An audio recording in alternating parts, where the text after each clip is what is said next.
자, 인천 초등생 살해 사건의 주범 김양에 대한 공판이 어제 오후 2시 인천지방법원 413호 대법정에서 열렸습니다. 이 자리에서 김양에 대한 새로운 증언들이 또 쏟아져 나왔는데요. 그 김양을 둘러싼 끊이지 않는 이야기들 지금부터 하나씩 또 짚어보도록 하겠습니다. 자, 먼저 인천 초등학생 살인사건의 주범과 공범 이 두 사람이요 어제 재판장에서 다시 만났습니다. 주범 김양은 공범 방향의 얼굴조차 제대로 쳐다보지 못한 채 괴로워하는 모습을 보였다고 하는데 주범의 괴로움에는 또 다른 사연이 숨겨져 있었습니다. 어떤 사연이었죠? 네, 주범과 공범이 한마디로 얘기하면 연인 관계였다 이렇게 볼 수가 있겠는데요. 어제 새롭게 드러난 사건입니다. 일단 이 두 사람이 발생일 열흘 전쯤에 급속도로 가까워집니다. 그래서 기양연애를 실제한다 이런 얘기를 하고 있는데요. 이 두 사람 다 여자 아이들 아닙니까? 네, 맞습니다. 고교생 나이 또래 여학생들이죠. 근데 이 나이 또래에서는 여자와 여자들끼리 좀 약간 서로 그런 우정을 그렇게 표현할 수도 있고 네네. 여러 가지 관계들이 형성이 될 수 있습니다. 네. 그래서 두 사람이 남자와 여자 역할을 하게 됐고 나이가 많은 공범이 남자 역할 그리고 두 살 어린 주범이 여자 역할을 하게 됐다 이렇게 얘기를 하고 있고 또 기습 폭포를 당했다 어려운 골목에서 당했고 또 이런 관계가 진행된 뒤 살인과 관련된 논의를 하게 됐다 이런 얘기를 하고 있는데 공범이었던 박양은 이에 대해서 기양연애는 했지만 연인 관계는 아니다 이렇게 선을 긋고 있습니다. 네, 일단 두 사람 중에 한 사람이 거짓말을 하는 건 분명한 것 같은데 김복준 교수님 이걸 어떻게 이해를 해야 될까요? 두 사람이 연인 관계라고 주장을 한쪽에선 하고 있습니다. 주범 박양은 이렇게 되면 이 공범 박양이 어떤 살인을 지시하거나 교사한 그런 쪽으로도 추측이 가능하지 않습니까? 그러니까 지금 주범인 김양이 연인 관계를 주장하면서 네. 나는 여자 역할, 그 다음에 상대방 박양은 남자 역할이라는 걸 적극적으로 주장하는 이유는 네.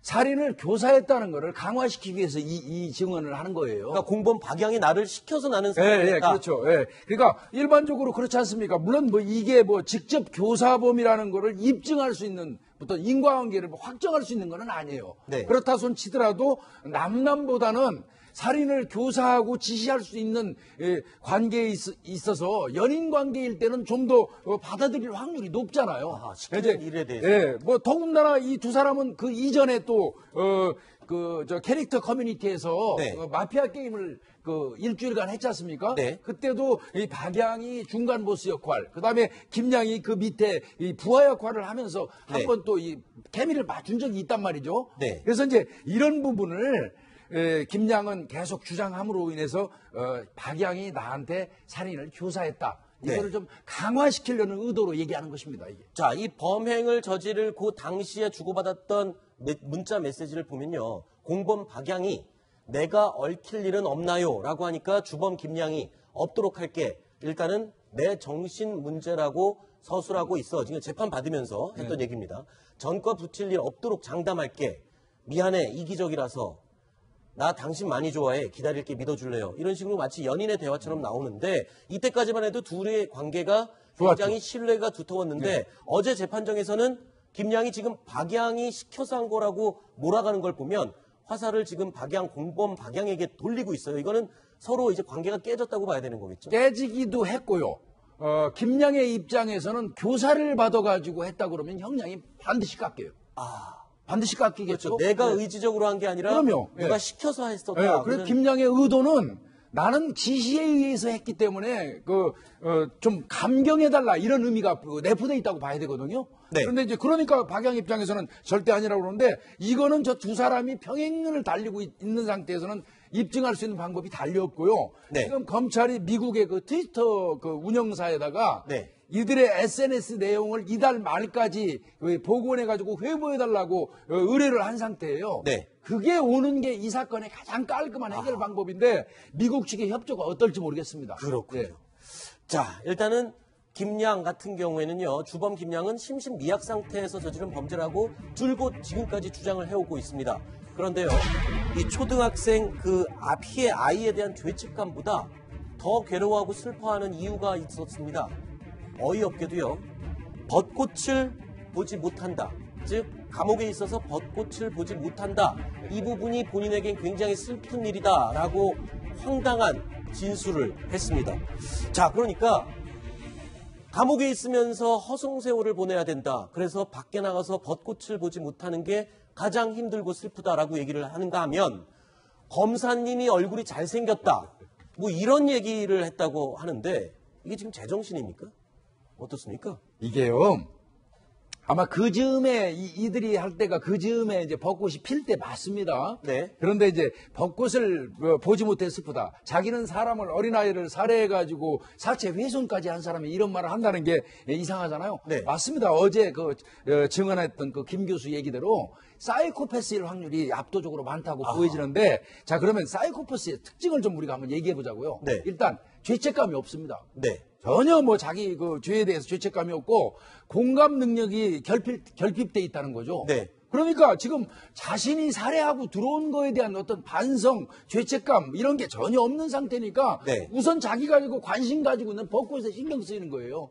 그 다음에 수감 생활을 왜 허송 생활하는 게 너무 억울하다 이런 얘기 등등도 그 다음에 그 미안하지 않냐 그 가족한테 그러니까 내가 왜 미안해야 되냐 내가 지금 수감돼서 나도 힘든데 이런 식으로 얘기할 수 있다는 거는 전형적인 사이코패스의 어떤 특징인 걸로 보이고요. 자기 위주의 사고방식이라고 보시면 될 것 같습니다. 네. 자, 사이코패스에 대해서 지금 특징을 얘기해 주셨는데 한번 직접 들어볼까요?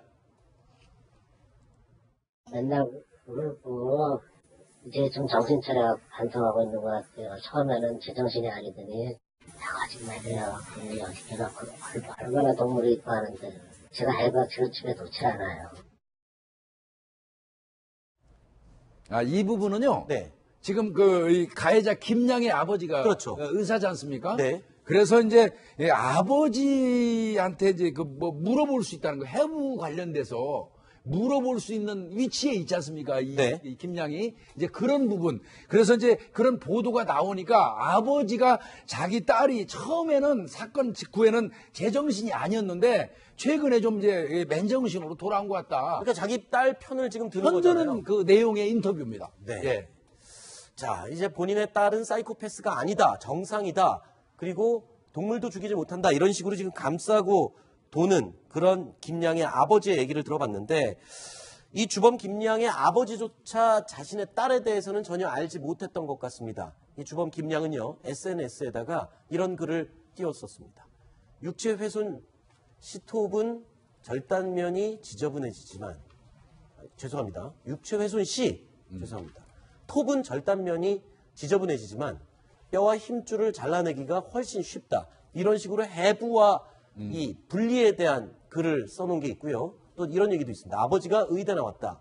궁금하면 전화해서 물어본다. 이런 얘기를 하고 있었는데 아버지는 전혀 자신의 딸에 대해서 이런 면에 대해서 몰랐던 것 같아요. 예, 이제 아니 해부와 관련된 책자를 집에다 둔 적이 없다고 네. 얘기를 하거든요. 뭐 이제 언론에서 해부학에 대해서 관심이 많고 많이 본다 이런 언론 보도가 나오니까 아버지가 이제 딸을 변명하기 위해서 그렇게 얘기를 했는데 저거 보면은요, 저 중요한 얘기거든요. 저 김양이 얘기하는 거는 사실 일반인들은 모르는 겁니다. 우리가 수사한 사람들이 그렇죠. 하는 얘기예요. 생존했을 때 사체를 훼손했는지. 그 살아있는 사람을 그다음에 사망한 사람의 사체를 훼손했는지 이거 구분하는 방법이 있기는 해요. 네. 이런 내용을 저 여학생이 한다는 것 자체가 저는 좀 저도 충격이고요. 네. 역시 이제 고어물에 탐닉해 있는 네. 그런 여학생인 것 같은 거고요. 아버지가 해부학책을 집에 놓지 않았다고 얘기를 했어요. 아닐 수도 있습니다. 네. 그런데 아버지가 적어도 의사라면 의학서적은 집에 둘 수 있어요. 그렇죠. 근데 어느 의학서적이고 간에 거기에는 해부 단면도는 다 있어요. 네. 그거를 딸이 못 봤다고 얘기하시는 거는 안 맞는 걸로 보입니다. 알겠습니다. 자, 8살 딸 피해 아이의 어머니는요. 어제 처음으로 법정에서 이 주범 김양과 마주했습니다.